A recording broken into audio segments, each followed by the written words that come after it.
by our Andrew Culver, who's out reporting on a pretty major anniversary for a local church in the community.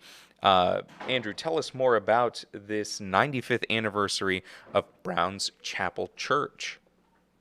Absolutely, yeah. Brown's Chapel, technically Big Sandy, but the community where we are is called Elam Springs, and to which, at least historically speaking, and speaking with some of the people and some of the residents and the pastor, it's kind of cool because this is a community where the families have stayed together over time. And because of that, in this community, one of the examples of showing how the families have shown together is this church right here. And so this church, the Browns Chapel Christian Methodist Episcopal Church, basically started in 1931, to which there was a couple members, and it grew over time. But mainly, it was just about a few families. Now, those families are still here today. It's about four generations down the line. I think some grandchildren are still alive, but most of their great grandchildren are here. One of them is a Reverend Curry, as well, to which I'll be looking forward to speaking to later. And there's also like a historic Elam Springs cemetery, farther this way. But as far as what they're celebrating and everything, of course, and you're looking at their program and everything, they're celebrating God's grace for keeping them together.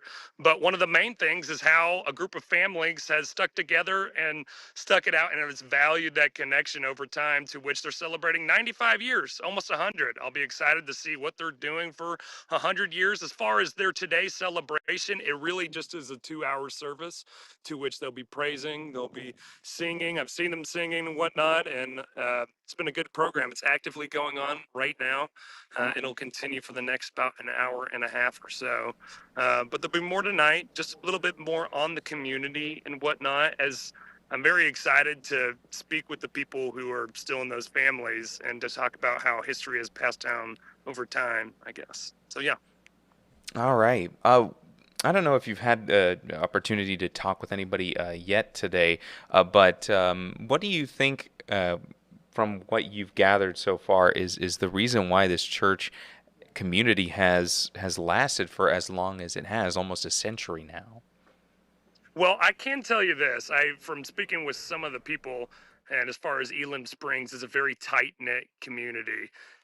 These people have stayed in the area. They value their homes. Now, some of them, and of course, and they move away, just like tons of families do. But there has been an emphasis on this area and where they are and keeping this alive. So I think a lot of people have chosen to put uh, themselves into the church, as just kind of a piece to that history in that way. I mean, focusing on a community in that way.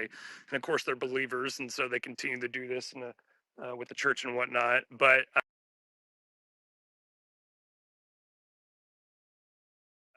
as well as how they've been able to do this.